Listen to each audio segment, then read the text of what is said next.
No citoplasma, nós vamos achar a maioria das organelas que estão presentes na célula eucarionte. E o núcleo também é delimitado por uma organela membranosa, que é a carioteca ou membrana nuclear. Essa carioteca é formada, na verdade, por duas membranas muito parecidas em estrutura com a membrana plasmática. E através dela existe uma série de poros que são formados por proteínas. Então a carioteca é uma dupla camada de membrana com uma série de poros, que vão permitir a passagem de substâncias entre o citoplasma e o núcleo. Dentro do núcleo nós vamos encontrar o material genético. Esse material genético é constituído principalmente por DNA. E é nesse DNA que nós vamos encontrar o código genético. Esse código genético, por sua vez, serve para dizer como vão ser as proteínas que são produzidas por essa célula. Como essas proteínas participam do controle do metabolismo, já que elas são, em sua maioria, enzimas, ou essas proteínas vão ser estruturas das células, nós vamos dizer por esse motivo que a função do núcleo celular é controlar, através do seu código genético, as funções celulares. Além disso, nós também podemos observar no núcleo estruturas que são coradas intensamente quando observadas em microscopia óptica, que são os nucleolos. Esses nucleolos contêm DNA, que vai servir para fazer RNA de um tipo que é o chamado RNA ribossômico. Em outras palavras, é o DNA dos nucleolos que vai produzir os ribossomos. Por isso nós vamos dizer que a função dos nucleolos é produção de ribossomos. Quando esses ribossomos são produzidos, eles são produzidos em duas partes, que a gente vai chamar de unidade menor e unidade maior do ribossomo. Essas duas partes vão para o citoplasma e lá vão participar de processos de síntese proteica, que é a função dos ribossomos. Se a gente observar, a carioteca, a membrana da carioteca, é contínua com a membrana de uma outra organela também membranosa, que é o retículo endoplasmático. O retículo endoplasmático é formado por um sistema de tubos e cisternas achatadas que vai percorrer todo o citoplasma. A sua função primordial é transportar substâncias através do citoplasma.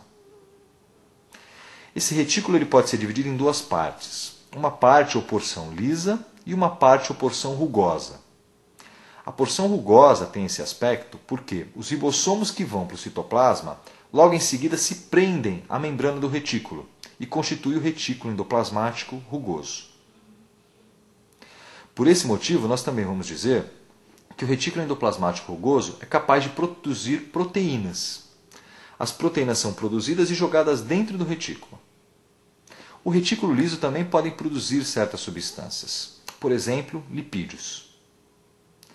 De forma geral, as substâncias que são produzidas no retículo são depois empacotadas em vesículas e mandadas para o complexo de Golgi. O complexo de Golgi também é uma organela membranosa. Ele é formado por uma série de saquinhos ou cisternas achatadas. As substâncias produzidas no retículo endoplasmático que chegam ao complexo de Golgi vão ser modificadas quimicamente ou ainda podem ser armazenadas. Em seguida, o complexo de Golgi pode mandar essas substâncias para o citoplasma ou pode mandar para o meio extracelular através de um processo denominado secreção. Logo, a gente pode observar que a carioteca tem uma continuidade física com o retículo endoplasmático. O retículo endoplasmático produz substâncias que são mandadas para o Golgi. E o Golgi, muitas vezes, termina o trabalho do retículo e empacota essas substâncias em vesículas que podem ser mandadas para outras regiões da célula ou para o meio extracelular através de processos de secreção. Por esse motivo, nós vamos estudar a carioteca, o retículo, o Golgi e a série de vesículas que ele secreta num conjunto que nós vamos chamar de sistema de endomembranas. O sistema de endomembranas tem por função produzir e secretar substâncias, além do seu armazenamento. Em alguns tipos celulares é importante destacar que o retículo pode ter funções específicas. Por exemplo, o retículo endoplasmático liso das células musculares tem por função armazenar cálcio. E o complexo de Golgi nos espermatozoides vai formar aquela cabeça do espermatozoide que é chamada de acrossomo, que contém enzimas para favorecer a fecundação. Existem diferentes tipos de vesículas que nós podemos observar no citoplasma de uma célula eucarionte animal. De forma geral, elas são bolsinhas formadas por membrana que têm algum tipo de conteúdo específico. Os lisossomos, por exemplo, são vesículas que contêm enzimas hidrolíticas, e os perioxisomos contêm enzimas oxidativas. Eles também fazem parte do sistema de membranas da célula. Outra organela membranosa que é extremamente importante são as mitocôndrias. As mitocôndrias, na verdade, são formadas por duas membranas, uma membrana externa e uma membrana interna que é toda pregueada. As pregas da membrana interna são chamadas de cristas mitocondriais. E o espaço delimitado pela membrana interna é chamado de matriz mitocondrial.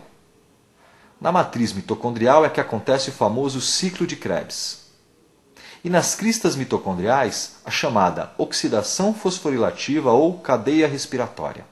São as reações do ciclo de Krebs acopladas com a cadeia respiratória que vão produzir o ATP, que na verdade é a moeda de energia que toda célula utiliza para realizar suas funções. Logo, a função das mitocôndrias é produzir ATP. E ciclo de Krebs associado com fosforilação oxidativa ou cadeia respiratória constitui o que nós costumamos chamar de respiração celular. Logo, as mitocôndrias realizam respiração celular para a produção de ATP, que é a energia das células. Além das organelas membranosas, as células eucariontes também apresentam no seu citoplasma uma rede de filamentos proteicos que constitui um esqueleto intracelular. É o chamado citoesqueleto. Esse citoesqueleto é formado por três tipos principais de filamentos proteicos, que são microtúbulos, filamentos intermediários e microfilamentos, também chamados de microfilamentos de actina. A esses três tipos de filamentos estão associadas uma série de proteínas que são chamadas de proteínas acessórias, com diferentes funções. Além de determinar a forma da célula, o citoesqueleto também participa de outras funções celulares.